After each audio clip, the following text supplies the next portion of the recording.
Want to build a world-class brand and stand out from your competitors?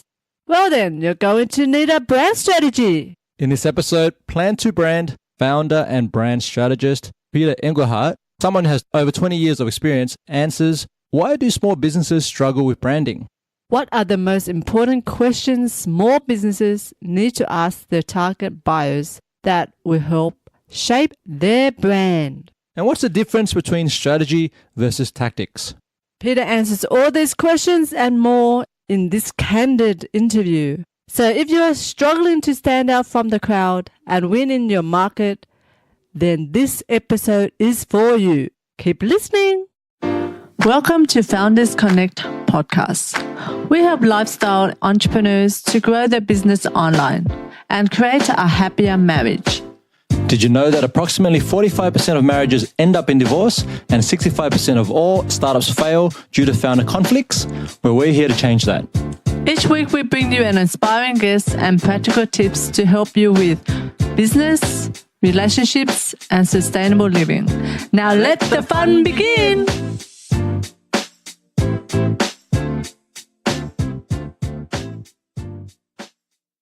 Hi, I'm Cindy Pham. And I'm Anthony Chansamuth. And we're from Founders Connect. Today, we are going to talk all about how to build a brand for your small business. And I've invited my good friend, Peter Engelhardt, who's the founder and CEO of Creative Brew, a strategic design agency focused on helping SMEs embrace strategic thinking, onto the show. Peter's been at it for about 3 decades now and has been working with and helped establish some of Australia's leading brands, including Connex, Melbourne Aquarium, Toll, The Entourage, Mangrook Footy Show, didn't know about that one, Shell, Tourism Victoria, Swan, and TSC. Peter works directly with entrepreneurs and business creators who want to transform their businesses into industry-leading brands. He's considered a leading expert in applying strategic thinking to accelerate brand establishment and growth.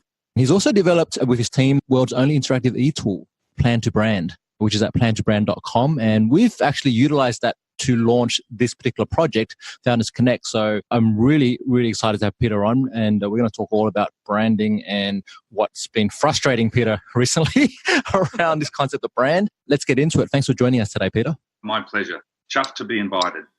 Love it. All right. Now, before we go into all business, we typically like to just learn a bit more about our guests as individuals. So, Cindy. So from a scale of 1 to 10, how weird are you? Oh, I guess I am a little bit weird. I reckon 7 going on 8. Yeah. Just make it 8, Peter. I just ordered a T-shirt because I don't wear shirts anymore. I just wear T-shirts. And my latest T-shirt says, surely not everyone was kung fu fighting. That's a great shirt.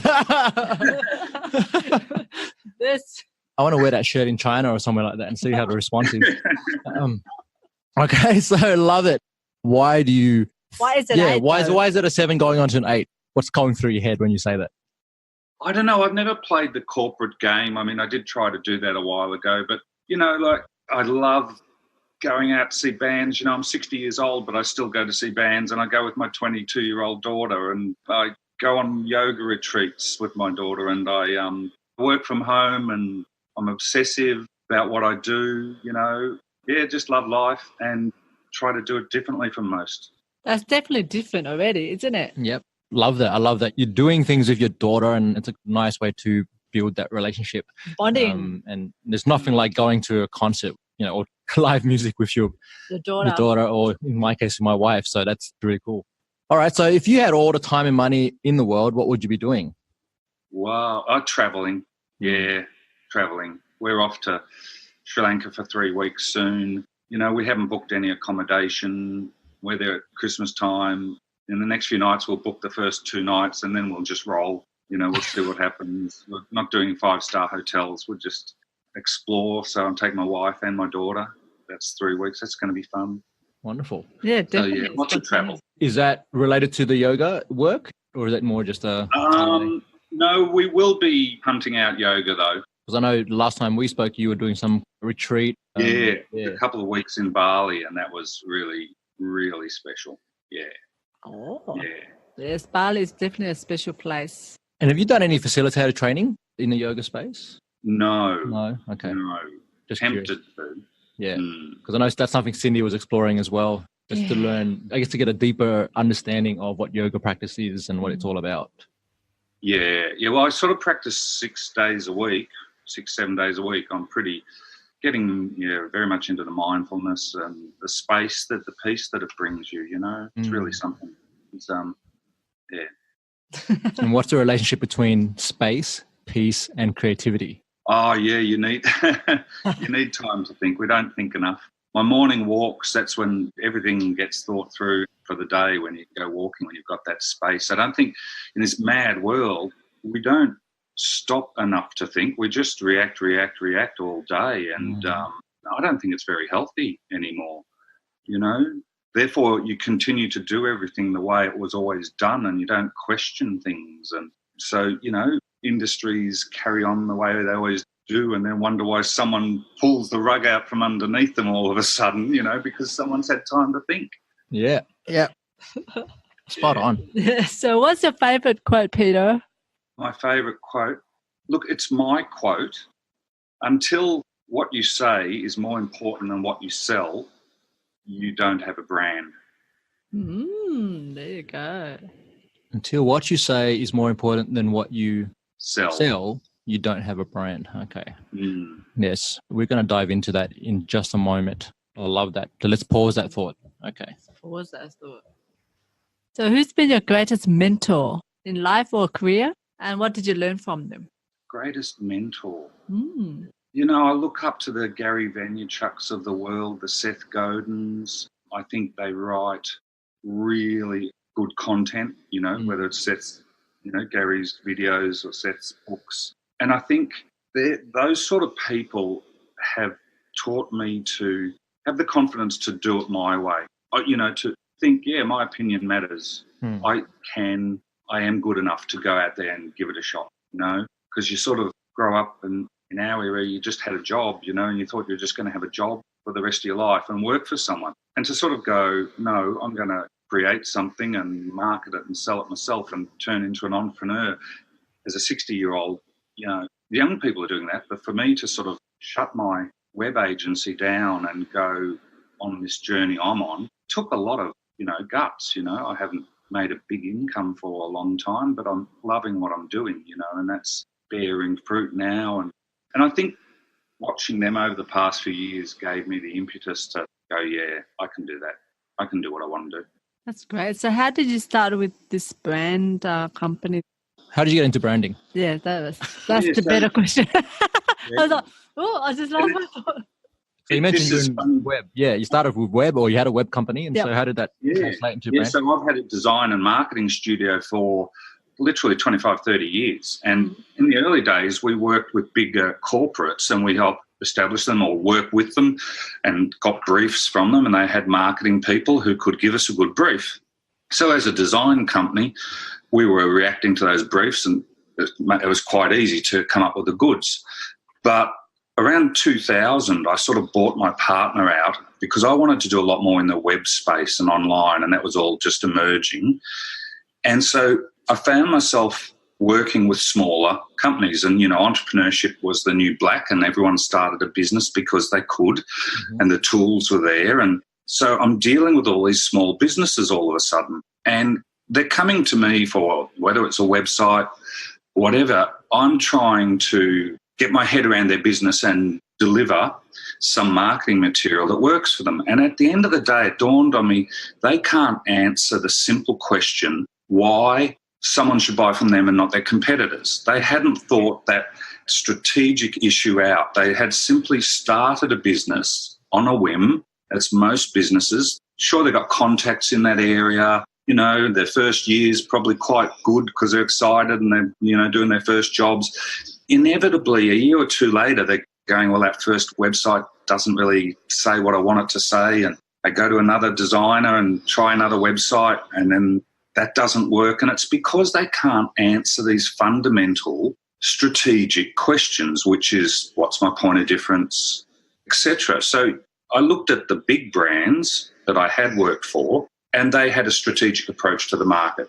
Call that brand strategy, strategic thinking, but they had found a point of difference and created a product for a need or a gap in the market, etc. And all smaller businesses, they would just generally jump on a trend. Like the amount of green juice businesses, people came to me, I'm going to start a green juice company and we're going to buy trucks and we're going to deliver them. And I'm thinking, yeah, but what's your point of difference? Oh, we're organic. So all of them are organic, And it's just not that easy to build a business for the long term. And as you know, it doesn't matter what figures you read, 50, 60, 70, 80% last 3 or 4 years of businesses, and they crash and burn. And I thought, what can I do to help these businesses? So I started a workshop which was called Differentiate Your Business, Differentiate to Dominate. So it was a simple workshop that asked some questions about point of difference. And we researched what we could put in the workshop because we were designers.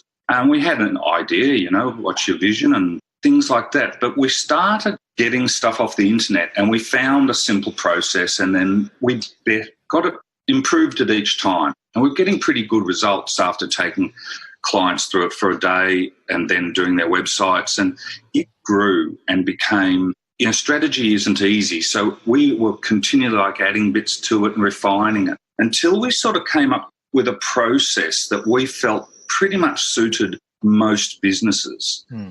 So I was trying to democratise or simplify brand strategy so smaller businesses could use it and, nip at the heels of the big brands. And we dissected what the big brands had done or touched on in one way, shape or form to establish their businesses. We boiled it into 7 steps that they need to think through or address, and that became our process. And then we put it into an online tool, an online platform that people can use to guide themselves through the strategic planning process. So you could call it branding, but it's everything before the logo. And I call it brand foundations. It's the base to your brand. It's the roadmap. It's like a house has a plan that a builder uses to build a house. It's a plan for your business, so a strategic plan or a strategic approach to the market. Right. And that's what I talk about now and help companies sort of work through. Is really something I want to unpack on with you. Do you mind sharing with our audience what are those? You mentioned there are 7 considerations, I suppose, you need to look at when you're sort of trying to really understand how you can differentiate or really even just be able to explain and articulate what it is you do and who you do it for better. And I think a lot of, as you know, because I've been in the marketing world for some time now, again and again, I get people coming to me for content or for social media strategy or whatever it may be, and they haven't done the stuff that you're talking about, right? And so it makes it really hard for me as a marketer to say, well, we're going to get you results because, when I'm looking at it, I'm saying, you don't really know what you're talking about. You don't know how, you're just doing the same as everybody else. And that's not really going to make you stand out in any way. And you're wondering why your content doesn't work. So Peter, what are those 7 sort of keys that businesses need to work on? You are listening to the Founders Connect podcast, helping lifestyle entrepreneurs to grow their business online and create a happier marriage. Now back to the show. See, everyone like marketers or people like you get it. And most businesses don't realise this is missing in their business. And when you said that they're not good at what they do, I now, in my presentations, I have a picture of a pig with lipstick on it. And because Barack Obama famously said, you can put lipstick on a pig, but it's still a pig. And that's what I feel like most marketers or content writers are trying to do now for companies, because the company hasn't addressed this. So my 7 steps. And this is, it sort of goes from really way out there and it's challenging, and then it all funnels down. And the way we put it together, every step needs to be addressed in the order I'll go through. And the problem, I guess, has been that in the past, say with a positioning statement, marketer might go to a company, hey, you need a positioning statement. Well, that's one of our steps, but you can't come up with a positioning statement until you've addressed other things first. Otherwise, it's sort of an isolated event, or it's a bit like, let's do brand personality for my company. A brand personality in relation to what? What the customer wants, what I want. So everything informs each other. So where it starts is why. Simon Sinek's Why. And I guess that's what really kicked off our obsession with it, when we could see that the world was so complex and everyone was beginning to look for more meaning behind companies, So because we're filtering everything out nowadays, we're getting so many messages, we're relating to the company's why. And that wasn't the case 20, 30, 40 years ago. Why didn't matter, There's less choice. Now, with so much choice, so today's world, got to start off with what's your purpose. That really helps you with your content, all right? Because if your purpose is, I don't know if you know Jack Delosa from The Entourage, right? So his purpose is more around the education system is not serving the entrepreneur. So I want to create an education model that makes the entrepreneur, suits them better, because the old model is just, it's ridiculous. So he doesn't talk about the entourage in his blogs and try and sell. He talks about the problem he saw in the industry, the education model's busted. So he can talk to that and people go, yeah, it is. And then, so what do? Oh, well, I have the entourage. So talking about your why, the bigger problem you see in the industry and the way you're solving it, that's when you can write about your thing without selling your thing, and it'll all lead back to your product or service. So that's what's really good about getting purpose really clear. Plus it helps with your brand story and it attracts like-minded staff, and then, people who believe in what you believe will buy from you, et cetera, et cetera. So why is it's just huge. But then we go into what market are you in and what does your target market look like? That's the second step, probably the trickiest step. In the past, a target market would be an avatar, 35-year-old woman and 2 kids and drives a BMW. Well, that's all that doesn't really help. So we go into pain points, must-haves, will buys, likely roadblocks. So addressing all of those issues so you can understand really what the client, your target market's looking for, so you can tweak your business around their needs and stop pushing your product to them. So you're talking to their pain points. There's many reasons for that. That's probably the most challenging area. Then it gets into what is your position in the market. Number 3, your brand positioning. And that's a positioning statement, basically marketing 101 from the 1950s, but most people aren't clear on that. Do you know what I mean when I say a positioning statement? Yeah. Why don't we inform the listeners, because some people might not be clear on that. Is that the same thing as like a unique selling proposition? Is that the same thing or is that different?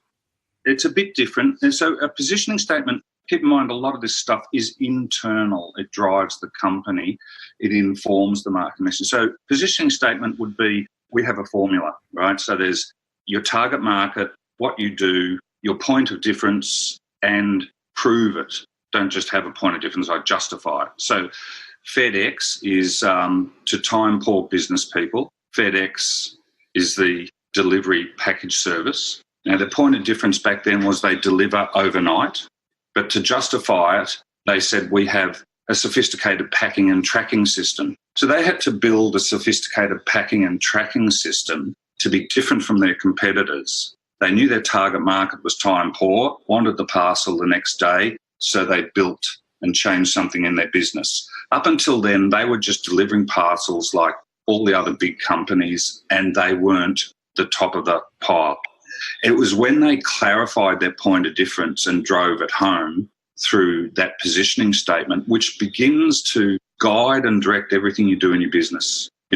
We deliver to time-poor business people because we have the best tracking and delivery mechanism. And that simplicity is the key to their differentiation. It tells everyone in the business what their priorities are. This is what we do. Don't do anything else. Don't even think about buying a tinny bit of equipment in the factory out there. We want the best because we are.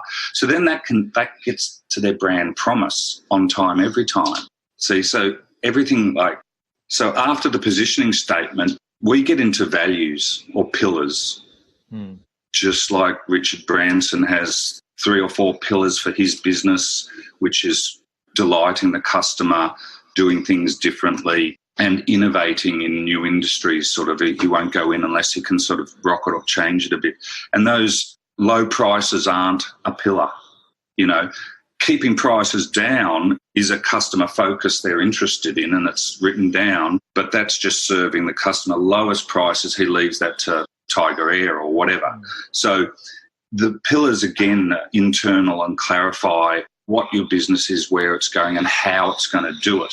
So they're values that matter to the customer. And then from there, you can create your brand promise, on time, every time. And then it's simply vision. What are you building? What's the future going to look like? And then we go very deep into brand personality, archetypes and tone of voice and everything. We have a system for that. It's all drag and drop and answer some questions and it pumps it all out. And at the end of the day, you're more able to brief a designer on what your company stands for, what its point of difference is, what the personality looks like, what our brand promise is. And from all of that, the marketing messages can get developed by the creative people. So just a quick recap. So we've got the 7, which is the why, your target market, your audience. Number 3 is your brand position. 4 is your values, your guiding values. Number 5 is your brand promise. 6 is your vision, where you're going with what you're doing. And then number 7 is your brand personality. These, or when we went through the process, it takes a lot of work. And I can see, and this is what you've been saying the whole time. And this is where a lot of, I guess, small businesses and entrepreneurs tend to skip it because they kind of feel, well, if I've got the tagline, then that's enough. Or if I've got the logo, then we're good to go. But, there's so much work in really understanding who you are and what you're about, before you even jump into logos and websites and all these sort of things. And let's go on point number 2, which was around target market. Cindy, you've got a question there about that. Yes, I do. Basically, what are the most important questions small business need to ask the target buyers that will help shape their brand? I reckon it would be to go to someone that came to you for a quote and they didn't end up using you and they used another company. I try and get in touch with them and ask them, over and above price, or maybe it only was price, but, what made you decide to go with that other company? And when people don't do this, and you can find out really critical information because at the end of the day, it's probably some perception they picked up. Yeah. If you can remedy that perception, because that's all a brand is, you've said or someone's said or done something that, I don't know, made the people not feel right, gave them a gut feeling or fear or something. What was it? Because it's addressing all of those issues that will help you, win next time sort of thing. I think people, you're right, they do underestimate how much work this is. That's why there's only so many Apples and Virgins and FedExes out there, But keep in mind, Google, Harley-Davidson, Walt Disney, Apple, they all started in a garage. They all started as small businesses. And, they didn't pop up overnight. They struggled for a couple of years until things, started to come together. But all of those companies are purpose-driven. All of them have their values. All of them are clear on their point of difference. All of them use brand personality to differentiate. The planes Virgin flies around in are the same planes that all the other competitive airlines fly around in. And it's just, they wrap it up in a different way. So I like that example because it's easy for a small business to look at that and say, well, I don't have the R&D budget of a Virgin or, an Apple or whatever it may be, Coca-Cola. But like you say, they all started from, whether it's 2 guys in a garage or whatever it may be. So what do you say about that? How can businesses do research, the required research, to really get better clarity around some of these things that we're talking about here? That's interesting because I do wonder why businesses don't do the research and don't think strategically. But when I look at the successful companies, they're simple. They've got a very simple premise and business model, like Walmart, just cheap food for people. Or then there's, the next level up of food companies. It's gourmet food. I don't think you have to be surprisingly tricky or anything nowadays. I think people overcomplicate things. You have to have a very simple premise, which is effectively a strategy, isn't it? And just execute on that and do it well and better than anyone else. But it does annoy me that so many people, like I just put out a post, I don't know if you saw it a couple of hours ago, I just said that there are no shortcuts, boys. There's just no shortcuts out there. I don't care what, I think you read the Facebook feeds now and it's just full of people falsely trying to disguise some subtle advertising to sell something, and we all sense it and we all pick up on it. And I think we all feel bad about it when we don't know what else to say, you know. So that's why you go back to purpose and talk about that, and, you know. And so I'm just trying to democratise strategy and hope it works. So. Just speaking about your Facebook post, there was one I've got here which I really struck me, which is where you stated, in fact, every time you're stuck with products or constant promos, you're diluting the brand values. You ain't a price brand and you ain't Walmart. So can you tell us a bit more about that? Where does that come from? I mean, especially like we're doing this interview right after, you know, Cyber Monday, Black Friday. Everyone, you know, for some reason, all Australian companies are becoming Black Friday companies now, even though that's really a US thing. Tell us about what are you seeing and observing there? What did I say in that one? You said every time you are stuck with products or constant promos, you're diluting the brand values. Yeah, because you're just pushing. Like, that's just the old push tactic. Promo, you know. And you don't see the virgins of the world doing blatant advertising all the time. They just have a great website and quirky advertising, and they're supporting. They do more brand awareness, but they don't do much selling. Now, sure, they're big and they've got to that position, but I think more brand awareness around what you do as opposed to just trying to have another sale. I think certainly in the long term, and if you've got if you've got a long-term vision, you should be doing brand awareness because people are just put off by selling or being sold to. And it makes us feel icky. And you know, certainly the millennials and all, you know, they're really astute. They're not going to, you know, fall into that trap. And I think people are doing it because they don't know what else to do. So they think a tactic is to post on Facebook tomorrow that they've got a sale. That's not a tactic. That's sort of a sign of desperation. So it's like, what is our long-term objective? Where do we want to be? And what are we doing better than anyone else? And I can tell you most of the time, just go to customer service, just address your customer service and do something that no one else does in your industry and offer it. Hey, guys, we actually offer this. Did you know that? Mm-hmm. And don't sell, just tell them what you do.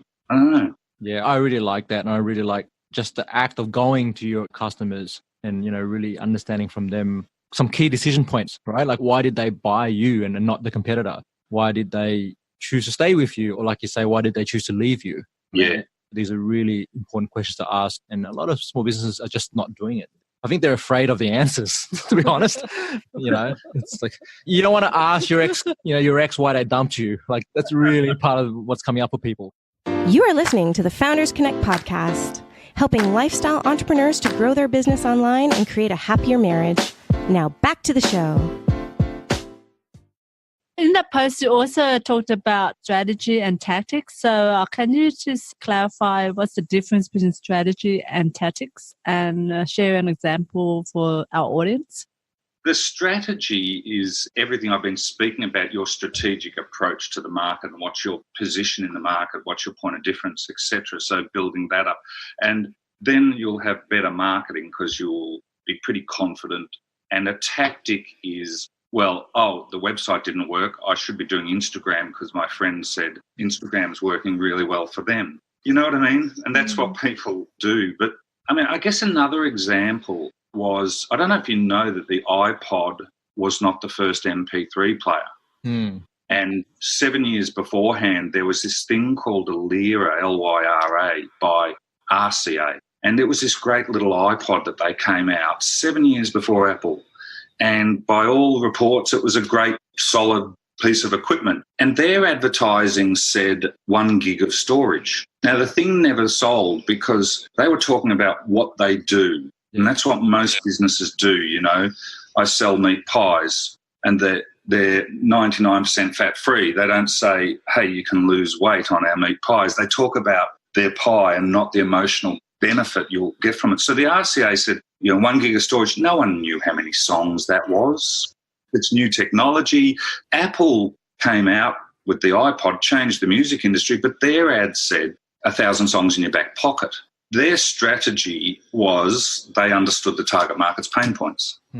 They understood that emotionally they wanted to show off in front of their friends at the party on Saturday night. They didn't care how many songs were on it. And that simple, change of thought, stop talking about, it's made out of gold and it flashes, to, hey, you have 1,000 songs in your back pocket. You've got to start thinking strategically and stop just trying a tactic. I was going to say, yeah, you got to back it up.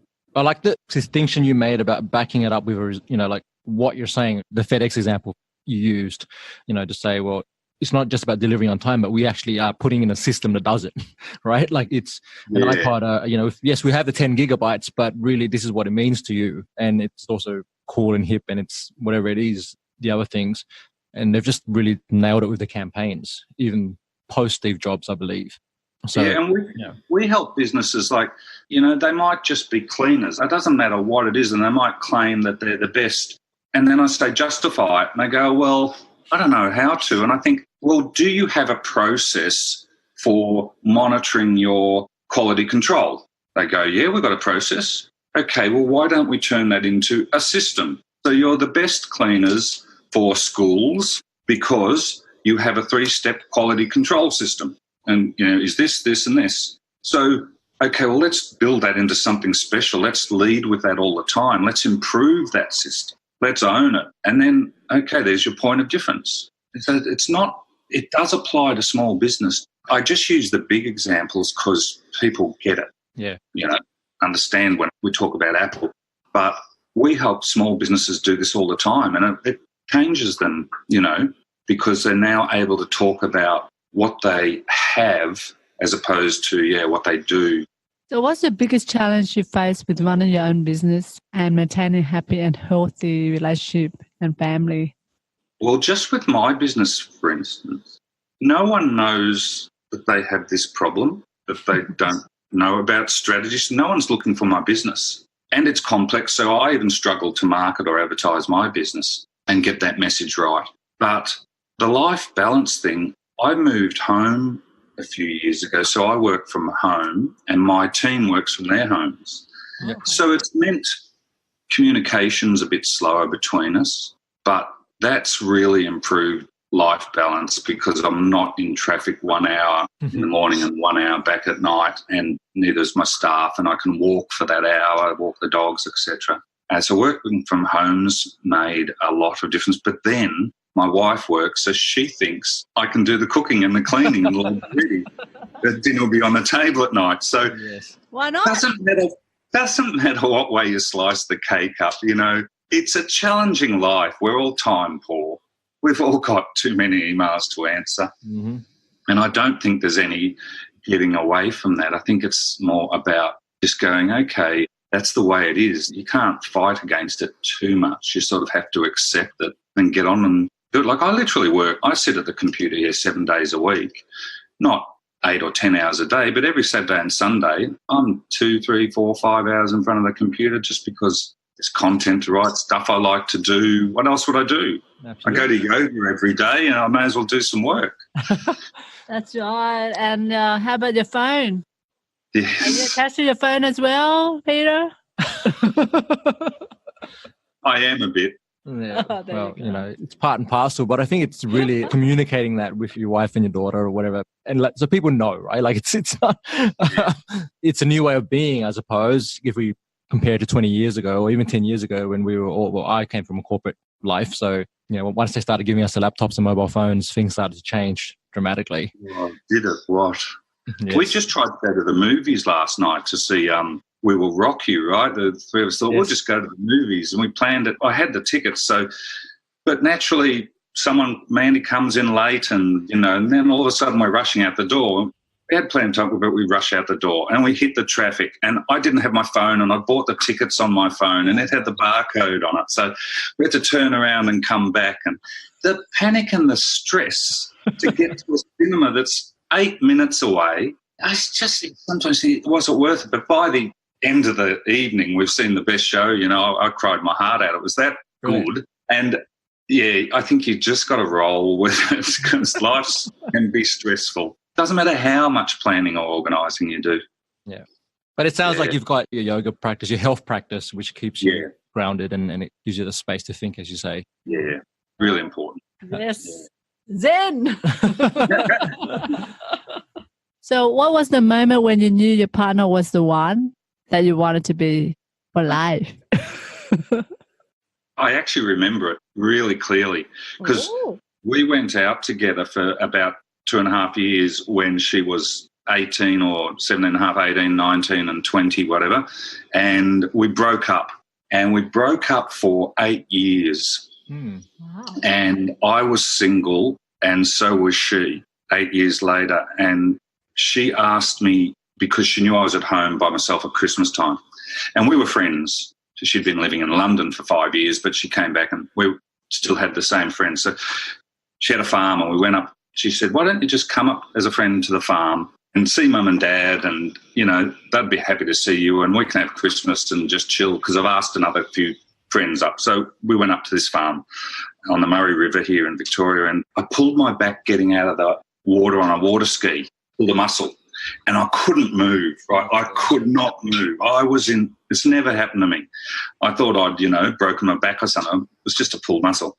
And so the father is filling me full of scotch. And I was never a scotch drinker, but he said this would kill the pain. So I'm lying on bed in the spare room where I'm sleeping by myself, getting full of scotch, and Mandy, my wife, not the girlfriend then, my ex-girlfriend, was coming in saying, are you all right, you know, and looking after me. And I remember lying in bed that night in total agony thinking, I'm going to marry her one day. Amazing. And for some reason we just grew back together and got married. But I remember it really clearly. Yeah. That was the moment. There you go. Our really first real moment. It's interesting to me. It's when, you know, you go through, you literally pull your back out for it. You know, and then you have someone who's obviously caring for you. And that's kind of what happens. Like we've said this, when it's tragedy or challenging times that bring people together faster than anything else. And we experienced that. So I love that story. Thanks, Peter. Yeah, thank you for sharing. All right, so we're just going to wrap up. I mean, there's a ton of stuff you can get into with the branding and all of that stuff, but I would highly recommend people check out Candid Brand and to connect with Peter, and we'll put links to your website and the tool and everything in the show notes. So just 2 more questions. So what was one book or resource that's really mentioned that has made a significant impact on you or your business? One book? Or resource. It's actually called Fusion by Denise Leong. Don't know if you know it. Denise Leong wrote a book called What Great Brands Do, and that's awesome, really good. And it's pretty much what I talk about in one way, shape or form. She works with the big corporates in America. Now, she's come up with the book, how to take that strategy, that culture, that, you know, these are our values, this is our brand promise, how to take that into the culture of the business. So she's got processes around, you know, what to think about and how to infuse, you know, when you see the Googles and Apples of the world and Nikes of the world and everyone wants to work with them because they have such great culture and they live and are true to their brand. Well, this book, Fusion, shows you how to do that. And it's just inspiring. And it's sort of the next phase of what we're trying to develop. Once you go through our process, then how do you live it? And so the outcomes don't live in the bottom drawer. Yeah. How do you bring life in a business? I could definitely see that being a natural evolution for what you've already got in place. Perhaps you could even have her collaborate with you on developing that. That would be interesting. Whilst we're on, I mean, just came to my head, but what's your take on this whole personal branding thing? Do you believe in it? Do you feel you do need to have a face attached to a brand, or can you still survive behind a logo in 2019?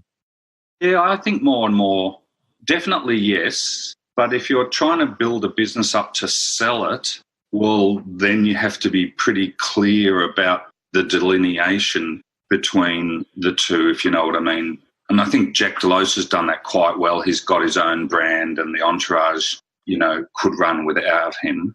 Yeah. So I think you just have to keep that in mind. But I think it's very important that if you want to become a leader, I think you do need to be solving a problem in your industry. And I always say your why should be big enough and you should be that obsessed with it that you could write a book about it.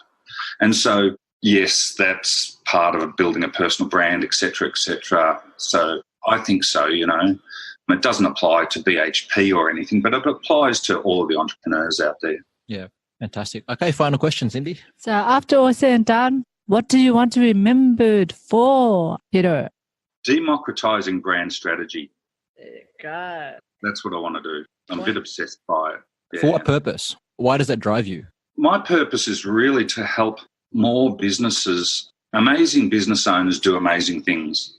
And if they understand brand strategy, they're going to build better companies. So the more people I can help to do that, ultimately with Plan to Brand, what I'm doing now is I'm trying to develop a lead attraction model working with, I don't know if you know Kim Barrett. No, I haven't met Kim. Yeah, just started to work with him. And I'm trying to create a lead generation model because it's hard to get that right. But I think once I got that lead generation model, I know I can put that sort of money in the top of the funnel and it'll attract X amount of people, because my product works really well in, let's say, 6 or 8 businesses in a 2-day boot camp. Now, if I could create the lead generation model, coach other marketers, designers, business coaches how to use my steps, and then give them the attraction model and the product, and they become the teachers, and I step away over time and get more people using the system that way. That's where I'd like to be in 12 months' time. Fantastic. Yeah. It's all about helping good businesses do good things. Yeah. Yeah. Okay. Yeah. Well, thank you so much for your time, Peter. We loved everything you shared about, what is a brand? How do you actually articulate it better? And we just wanted to acknowledge you for all the work and passion you put into this, because I've known you for a couple of years now, and just to see you continually at it, and you've been doing tours and book launches and all kinds of interesting things. And certainly the software has actually helped us through our journey. Cindy was shocked at how much work was required to go through that. Yes. Oh my God. Did you learn something though? You do. Yeah, you do. You do. Yeah. I think it changes your perspective. And you have to think a lot into it. Yeah. Yeah. And but it's all about laying the foundations, as you say, and you build upon that. So thank you so much, and thank you for your wisdom and your time today. And thanks for having me. It's been great to chat and, get to know each other a bit better. And let's catch up face to face one day when you're in Melbourne. Let me know. Yes, absolutely. Cindy loves going down to Melbourne. Yes, I do. I love it. She used to live there for a while, didn't you? Yes, I did. There you go. All right. Okay. For everyone else, hit subscribe. Head over to plantobrand.com. We'll also add links to Creative Brew and other sites where you can connect with Peter.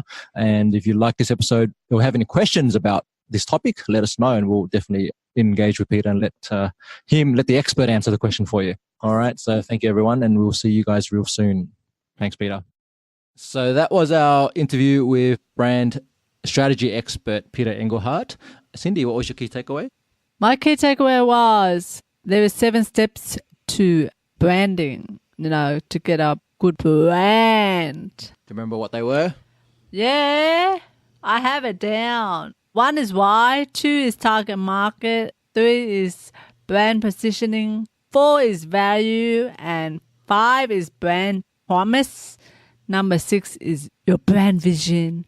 And finally, your brand personality. But I think the most thing that resonated with me was that it takes a lot of effort, and being clear about what you want, purpose of the company, helps a lot in your branding.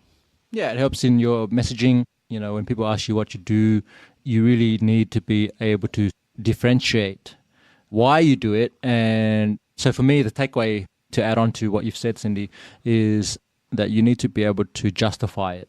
So if you say we're the best, now everyone says we're the best. How many times do we walk down the street and all the restaurants say we're the best? That's true. Right. The best at what? Exactly. Why and why? Right. So are you the best because you've got a special sauce that you make that no one else has made, and that's come from 3 generations of your family? Like, what is it? We go to this one bread shop in Marrickville all the time. So why do you always keep going back to that one shop? Because of the curry pie. But they never advertised that. There you go. I was talking about the banh mi, but that's fine.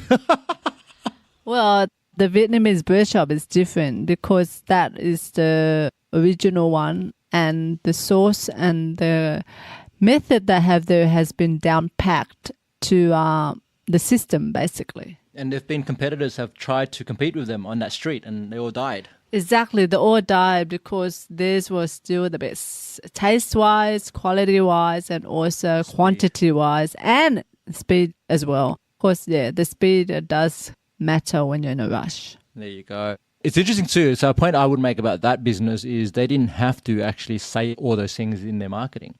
No, they say in their own system. When I went in there is actually a system. They layer the food there, the salad mixes and all the parts that you go into it. And then you just go in sequence with it. And if somebody is not doing that, somebody will be cutting the bread. And somebody will be, spreading it. And then one person would do the putting the bread together. So it's important to have a system for what you do. Exactly. So you can repeat the same result, right? It's the same bread, no matter who's in there doing it. And this is why they've actually opened up to a second location, which isn't as great. So that's interesting. Yes, because they are known for it already in the old one. And the new people or new employees are there, they're not as passionate or they don't know the system well enough to put exactly how much, and how much sauce and all that stuff. And yeah, basically, I think that would be the difference. And that's a matter of time and training. Yes, but also the personality of the Staff. the staff. Even though the other place is smaller, they are more efficient than the big one. So I think that's the difference between the master and the student. Exactly. Okay. All right. Well, that's it.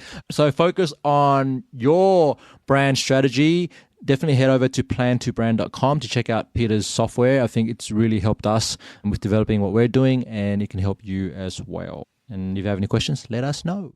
Are you thinking about leaving your job, taking control of your own destiny, and turning your passion and experience into a side hustle or full-time business? Well, check out our new Corporate Escape Plan PDF guide. It's free and you will learn the top 10 challenges for new entrepreneurs and what you can do to overcome them. Just head over to foundersconnect.co/escape to grab the free checklist now. Yeah, do it. Stay tuned for our next episode where we talk about how to create high quality content that converts. See you then. Thanks for tuning in. And remember to live passionately, Purposefully and confidently. Till next time.